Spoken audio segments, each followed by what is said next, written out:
ایسے ہی مسلمانوں کو جب دیکھتے ہیں کہ مسلمان فتح یاب ہو رہے ہیں اور غزوے میں ان کو کامیابی ملی ہے، اب دولت ملے گی، مال غنیمت میں حصہ ملے گا، تو یہ سمجھتے ہیں کہ آگے بڑھنا چاہیے، یہ دین صحیح ہے۔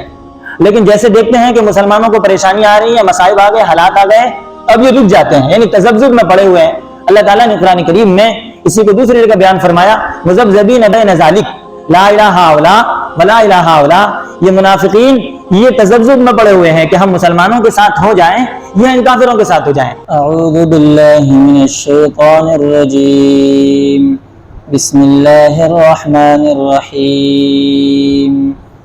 او کصیب من السماء فیہ ظلمات ورعد وبرق يجعلون أصابعهم في آذانهم من الصواعق حذر الموت والله محيط بالكافرين يكاد البرق يخطف أبصارهم كلما أضاء لهم مشوا فيه وإذا أظلم عليهم قاموا وَلَوْ شَاءَ اللَّهُ لَذَهَبَ بِسَمْعِهِمْ وَأَبْصَارِهِمْ إِنَّ اللَّهَ عَلَى كُلِّ شَيْءٍ قَدِيرٌ يَا أَيُّهَا النَّاسُ اعْبُدُوا رَبَّكُمُ الَّذِي خَلَقَكُمْ وَالَّذِينَ مِنْ قَبْلِكُمْ لَعَلَّكُمْ تَتَّقُونَ الذي جعل لكم الأرض فراشا والسماء بناء وأنزل من السماء ماء فأخرج به من الثمرات رزقا لكم فلا تجعلوا لله أندادا وأنتم تعلمون۔ منافقوں کے حوال چل رہے ہیں۔ منافقین کی اللہ تعالیٰ نے دو مثال بیان فرمائی۔ ایک مثال تو گزشتہ اتوار میں بیان کر دی گئی تھی، اور ایک مثال آج بیان کی جا رہی ہے۔ اللہ تعالیٰ نے منافقوں کی دوسری مثال یہ بیان فرمائی کہ جیسے بارش ہو رہی ہو، اور عموماً جب بارش ہوتی ہے تو اندھیرا ہوتا ہی ہے، خاص طور سے شام کے وقت تو مزید اندھیرا ہو جاتا ہے، اور اگر پہاڑی علاقے میں ہو اور اس راستے سے گزر رہے ہوں اندھیرا تو کھٹا ٹوپ ہوتا ہے۔ اللہ تعالیٰ فرماتے ہیں بارش ہو رہی ہے اور اندھیرا بھی ہے، اور ساتھ ساتھ میں اس میں کڑک اور گرج بھی ہے، جو آواز ہوتی ہے بادلوں کی ادھر ادھر جانے کی وجہ سے، ٹکرانے کی وجہ سے، اور برق اور بجلیاں بھی چمکتی ہے۔ اب منافقین کی اللہ پاک نے صفات بیان کرتے ہوئے کہا، اس کی مثال بیان کرتے ہوئے کہا، ایسی حالت میں بارش جب ہو رہی ہے تو منافق یہ کرتا ہے، رک جاتا ہے ڈر کی وجہ سے، اور اپنے کانوں میں انگلیاں ڈال لیتا ہے، کہیں کڑک کی وجہ سے اور گرج کی وجہ سے اور بجلی کے چمکنے کی وجہ سے ایسا نہ ہو کہ ہم ہلاک ہو جائیں اور مر جائیں۔ چل رہا ہوتا ہے لیکن جب بارش ہوتی ہے تو فوراً رک جاتا ہے، لیکن اس کے بعد کیا ہوتا ہے، چونکہ اندھیرا بھی ہے اور اندھیرے کی وجہ سے آگے بڑھ بھی نہیں پاتا، پھر اس کے بعد اگر تھوڑی بہت بجلی کی وجہ سے جو روشنی آتی ہے تو اس روشنی میں ذرا سا چلتا ہے، ایک دو قدم آگے بڑھاتا ہے، پھر جیسے روشنی ختم بجلی کی ہوئی ویسے پھر رک گیا وہ۔ اللہ پاک نے بیان فرمایا کہ منافق ایسے ہی ہے۔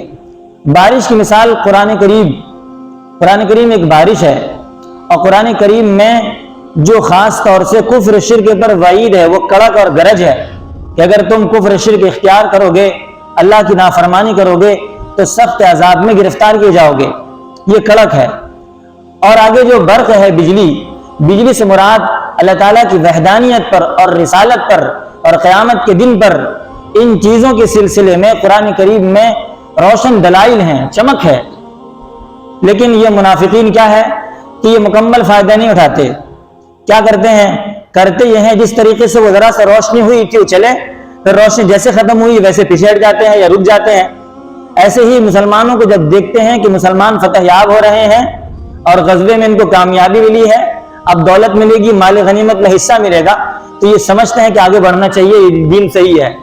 لیکن جیسے دیکھتے ہیں کہ مسلمانوں کو پریشانی آ رہی ہے، مصائب آ گئے، حالات آ گئے، اب یہ رک جاتے ہیں، یعنی تذبذب میں پڑے ہوئے ہیں۔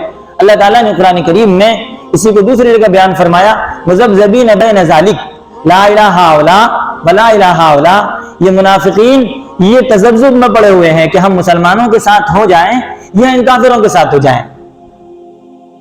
اللہ تعالیٰ کہتے ہیں اور کصیب من السماء، یا منافقین کی مثال اس بارش کی طرح ہے جو آسمان سے نازل ہوتی ہے، فی ظلمات، جس میں اندھیرا ہوتا ہے، ورعد، اور کڑک، وبرق، اور بجلی، یجعلون اصابعہم، یہ اپنی انگلیوں کو ڈال لیتے ہیں اپنے کانوں میں، من الصواعق، کڑک کی وجہ سے، حذر الموت، موت کے ڈر سے کہ ایسا نہ ہم مر جائیں، واللہ محیط بالکافرین، حالانکہ اللہ تعالیٰ کافروں کو گھیرنے والا ہے۔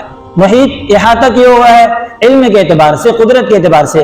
اللہ اگر چاہے تو آپ اپنے کانوں میں انگلیاں ڈالیں یا نہ ڈالیں، اللہ اگر چاہے تو ہلاک کر دے گا۔ آگے اللہ تعالیٰ کہتے ہیں یکاد البرق یخطف ابصارہم، قریب ہے کہ بجلی ان کی آنکھوں کو اچک لے۔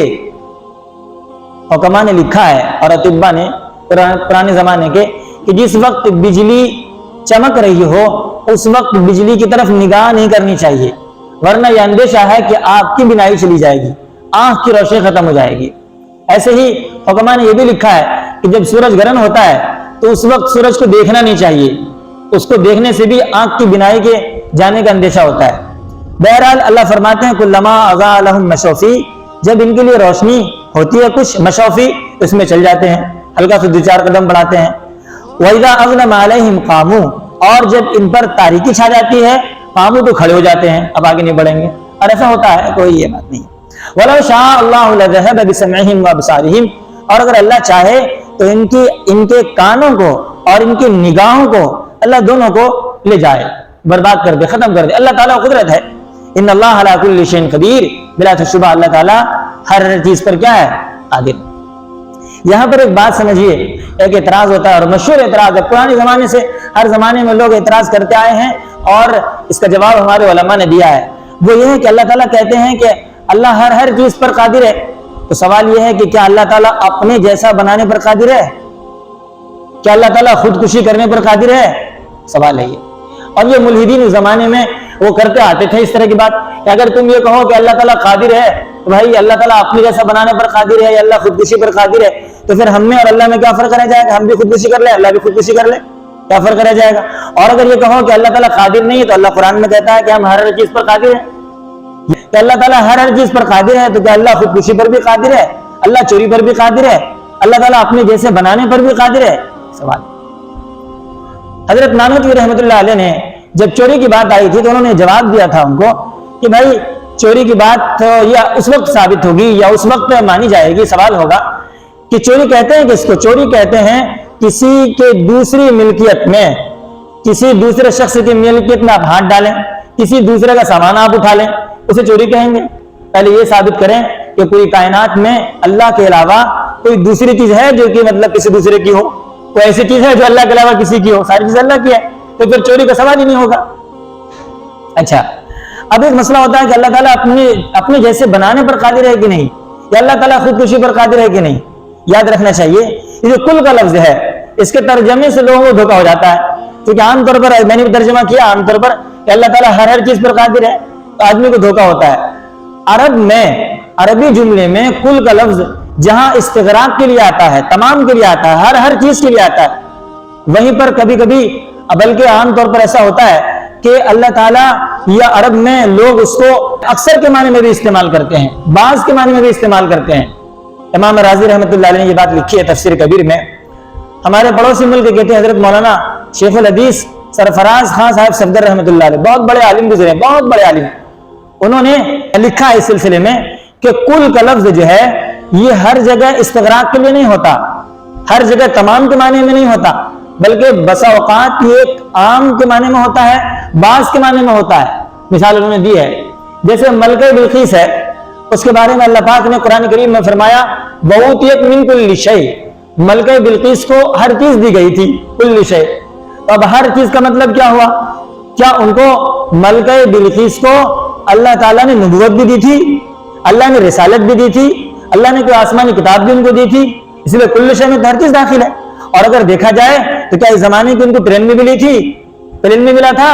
پھر کل کا مطلب ہوتا ہے ہر چیز، اس کا مطلب یہ ہوا کہ ایسا نہیں ہے۔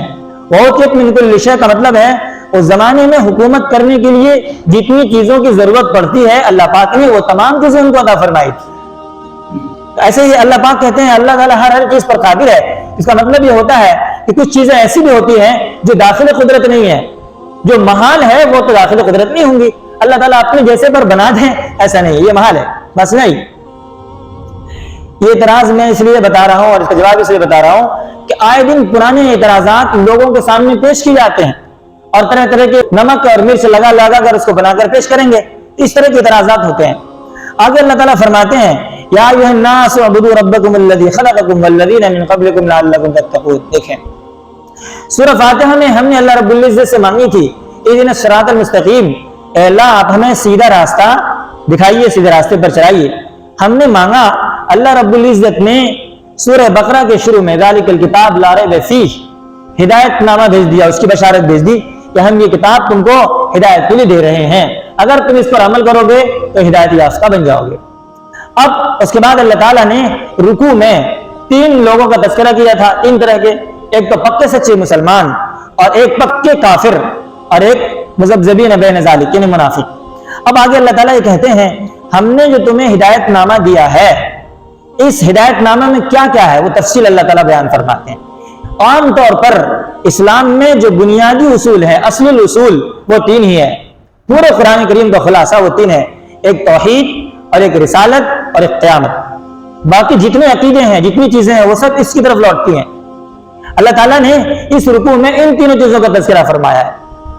یہاں پر 2 آیت میں اللہ رب العزت توحید کے بارے میں بیان فرمائیں گے، اس کے بعد اللہ تعالیٰ کچھ آیات میں رسالت کے بارے میں بیان فرمائیں گے، پھر اس کے بعد آخر میں اللہ تعالیٰ قیامت کے بارے میں بیان فرمائیں گے. دیکھیں ذرا مختصر میں اللہ تعالیٰ کہتے ہیں یا ایھا الناس، توحید کے بارے میں، اے لوگوں تم اپنے اس رب کی عبادت کرو جس نے تم کو پیدا کیا ہے. اللہ تعالیٰ کا خالق ہونا اتنا واضح ہے، اتنا روشن ہے کہ اس زمانے کے جو مشرکین تھے وہ بھی مانتے تھے. اور قرآن نے کہا وَلَئِن سَأَلْتَهُم مَّنْ خَلَقَهُمْ لَيَقُولُنَّ اللَّهُ، اگر آپ ان سے پوچھیں کہ ان کو کس نے پیدا کیا تو کہہ دیں گے اللہ نے پیدا کیا.